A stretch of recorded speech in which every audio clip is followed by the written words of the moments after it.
இன்னைக்கு நாம் தருமபுரி மாவட்டத்தில் இருக்கிற முத்தம்பட்டி கிராமத்துக்கு வந்திருக்கோம். இங்கதான் ரொம்ப பழமையான ஆஞ்சநேயர் கோயில் இருக்கு. இந்த கோயில் சுமார் 600 ஆண்டுகளுக்கு மேல பழமையான கோயில்னு சொல்லப்படுகிறது. அதை நினைச்சாலே ஒரு விதமான பிரமிப்பு மனசுக்குள்ள வருது. இங்க இருக்கிற ஆஞ்சநேயர் சிலைன்னா ஒரே கல்லில ரொம்ப நுணுக்கமா அழகா செதுக்கி வடிவமைச்சிருக்கிறாங்க.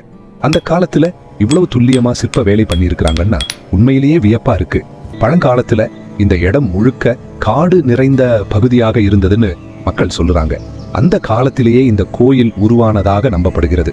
காலம் எவ்வளவோ மாறினாலும் தலைமுறைகள் மாறினாலும் இந்த கோயில் மட்டும் அதே நம்பிக்கையோட இன்னைக்கும் நிலைத்து நிற்குது. இங்க வர்ற பக்தர்கள் மனசார வேண்டிக்கிட்டா பல தடைகள் விலகுது, மன அமைதி கிடைக்குதுன்னு ஆழமா நம்புறாங்க.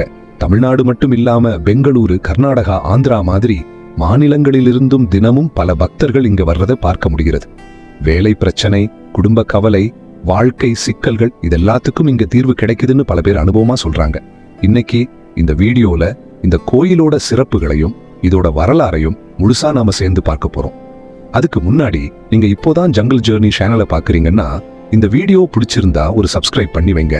பக்கத்துல இருக்கிற பெல்லையும் தட்டி விட்டீங்கன்னா இன்னும் இப்படிப்பட்ட பயணம், கோயில், ஆன்மீக வீடியோக்கள் உங்களுக்கு உடனே வந்துடும். சரி வாங்க, இப்போ முத்தம்பட்டி ஆஞ்சநேயர் கோயிலோட இந்த ஆன்மீக பயணத்தை தொடங்கலாம். வணக்கம் நண்பர்களே. இன்னைக்கு நம்ம சேலத்திலிருந்து முத்தம்பட்டி ஆஞ்சநேயர் கோவிலுக்கு போக போறோம். நம்ம சேலத்திலிருந்து 2 வீலர்ல தான் கிளம்ப போறோம். ஓமலூர் வரைக்கும் தொப்பூர் வழியா போயிட்டு தொப்பூர்ல இருந்து செக்கரப்பட்டி டேம் வழியா போக போறோம். ஏன்னா இப்போ தொப்பூர்ல மேம்பாலம் வேலை நடந்துட்டு இருக்கு. அதனால அங்க ரொம்ப டிராஃபிக் இருக்கும். அதுக்கு பதிலா இந்த செக்கரப்பட்டி வழி பார்க்கறதுக்கும் போறதுக்கும் ரொம்ப நல்லா இருக்கும்.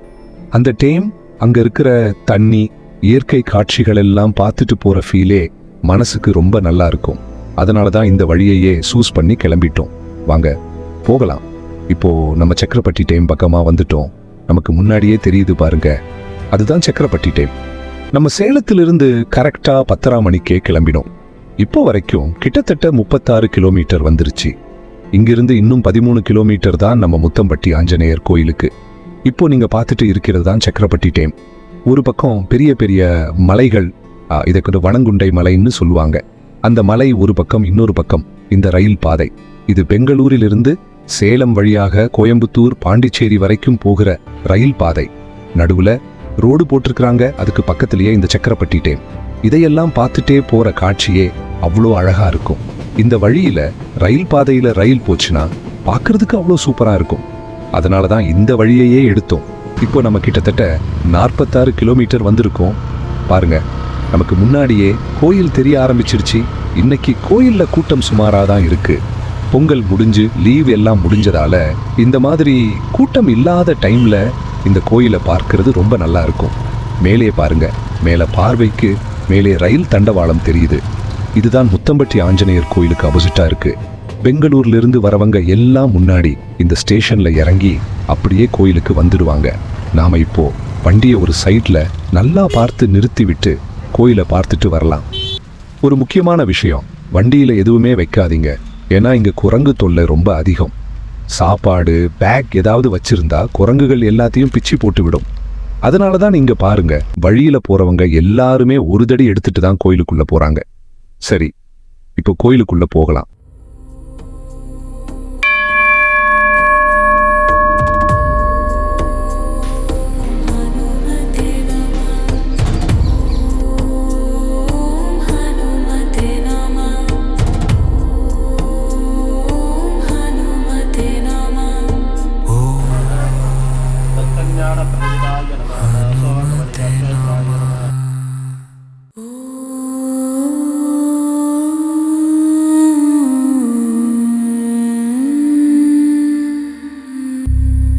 முத்தம்பட்டி வீர ஆஞ்சநேயர் கோயில் செவிவழி வரலாறு.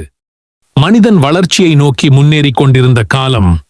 தருமபுரி சேலம் இருப்பு பாதை அமைக்கும் பணிகள் நடந்து கொண்டிருந்த நேரம். அந்த இருப்பு பாதையின் நடுப்பகுதியில் ஒரு சிறிய ஆஞ்சநேயர் சிலை இருந்ததாக செவிவழி வரலாறு சொல்கிறது. பாதை அமைப்பதற்கு அந்த சிலை இடையூறாக கருதப்பட்டது. அதனால் அந்த ஆஞ்சநேயர் சிலை அப்புறப்படுத்தப்பட்டதாக கூறப்படுகிறது. அந்த பணிக்கு பொறுப்பாக இருந்த பொறியாளருக்கு திடீரென இறப்பு ஏற்பட்டது. இது ஒரு விபத்தா அல்லது விதியா யாருக்கும் தெரியவில்லை. இறக்கும் தருவாயில் அந்த பொறியாளர் மிகுந்த வருத்தத்துடன், தெய்வ குற்றத்தால் தான் எனக்கு இந்த நிலை ஏற்பட்டது என்று கூறியதாக, அப்புறப்படுத்தப்பட்ட ஆஞ்சநேயர் சிலை இருந்த அந்த இடத்திற்கு அருகிலேயே புதியதாக ஒரு கோயில் கட்ட வேண்டும் என்று தன் குடும்பத்தினரிடம் கடைசி வேண்டுகோளாக கேட்டுக்கொண்டதாக இந்த பகுதியின் செவி வழி வரலாறு சொல்கிறது. அவரின் மறைவுக்குப் பிறகு அந்த வார்த்தைகள் மறக்கப்படவில்லை. அவரின் குடும்பத்தினர் ஒரு சிற்பியை அழைத்து இன்றைக்கு நாம் தரிசிக்கும் இந்த வீர ஆஞ்சநேயர் சிலையை வடிவமைத்ததாக இந்த பக்தி வரலாறு நம்பிக்கையுடன் சொல்லப்படுகிறது. அந்த நாளிலிருந்து இந்த இடம் ஒரு கோயில் மட்டும் இல்லை, இது ஒரு எச்சரிக்கை, இது ஒரு நம்பிக்கை, இது ஒரு பக்தியின் சாட்சி என்று மாறியது. இன்றும் இந்த வீர ஆஞ்சநேயர் அந்த வனப்பகுதியில் அமைதியாக ஆனால் உறுதியான சக்தியுடன் பக்தர்களை காக்கும் காவலனாக நின்று கொண்டிருக்கிறார். இது இந்த பகுதியில் நிலவும் செவிவழி நம்பிக்கையாக சொல்லப்படுகிறது. ஆஞ்சநேயரை மனசார கும்பிட்டு தரிசனம் முடிச்சிட்டு அப்படியே வெளியில வந்தோம்னா இந்த ஆஞ்சநேயர் கோயிலுக்கு அடியிலே ஒரு சின்ன ஆறு மாதிரி ஓடுது. இது மழைக்காலத்துல மட்டும்தான் இங்க தண்ணி வரும். மழைக்காலத்துல இந்த இடமே ரொம்ப அழகா இருக்கும். கோயிலுக்கு வந்துட்டு இந்த பக்கமும் ஒரு சாரி பார்த்துட்டு போனா ஒரு நல்ல ஃபீல் கிடைக்கும். இந்த அழகான ஆற்றை பார்க்கிறதுக்கு உண்மையிலேயே ரொம்ப ஆசையா இருக்கு. ஆனா இங்க பாருங்க, மனித கழிவுகள், மது குடிச்ச பாட்டில்கள், சாப்பிட்ட கவர், பிளேட் இதெல்லாம் எங்கேயோ போட்டு வச்சிருக்காங்க. இதெல்லாம் பார்த்தா இந்த கோயிலையே ஒரு அலங்கோலமா மாற்றி வச்ச மாதிரி தோணுது. ரொம்ப கஷ்டமா இருக்கு. தயவு செய்து நீங்க இந்த கோயிலுக்கு வந்தீங்கன்னா இந்த இடத்துல எதுவுமே வேஸ்ட் போடாதீங்க. முக்கியமா பிளாஸ்டிக் இந்த இடத்துல போடவே போடாதீங்க. கவர்மெண்ட் எவ்வளவோ சட்டம் போட்டாலும் இந்த இடத்தை காப்பாற்ற வேண்டியது நம்ம கையில தான் இருக்கு. இந்த கோயிலோட அழகையும் இந்த இயற்கையோட அழகையும் தயவு செய்து கெடுக்காதீங்க. அது மட்டும் இல்லாம இந்த ரோடு பாத்தீங்கன்னா சிங்கிள் ரோடு தான். வர்ற வழியும் இதே, போகிற வழியும் இதே. தருமபுரியிலிருந்து வந்தாலும் இதுல தான் வரணும். செக்கரப்பட்டிலிருந்து வந்தாலும் இதே ரோடு தான். இந்த வழியில குரங்குகளுக்குன்னு வாழைப்பழம், தின்பண்டம் எல்லாம் ரோட்லயே போட்டு வச்சிருக்கிறாங்க. ஆனா இந்த ரோட்ல வளைவுகள் ரொம்ப அதிகம். இந்த பக்கம் வர்றவங்களுக்கு அந்த பக்கம் வர்ற வண்டி தெரியாது. அதனால இங்க விபத்துகள் நடக்க ரொம்ப சான்ஸ் இருக்கு.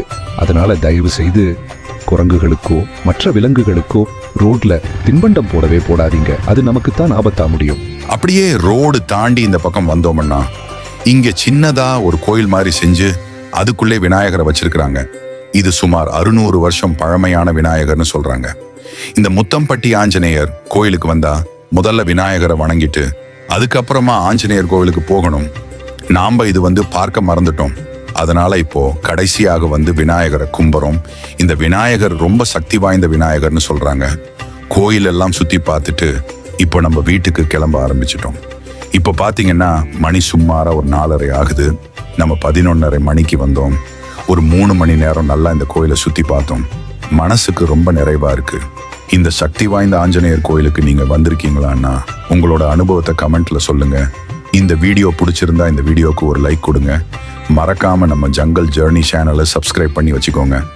இது போல இன்னும் பல வீடியோஸ் உங்களுக்காக தொடர்ந்து வந்துகிட்டே இருக்கும்.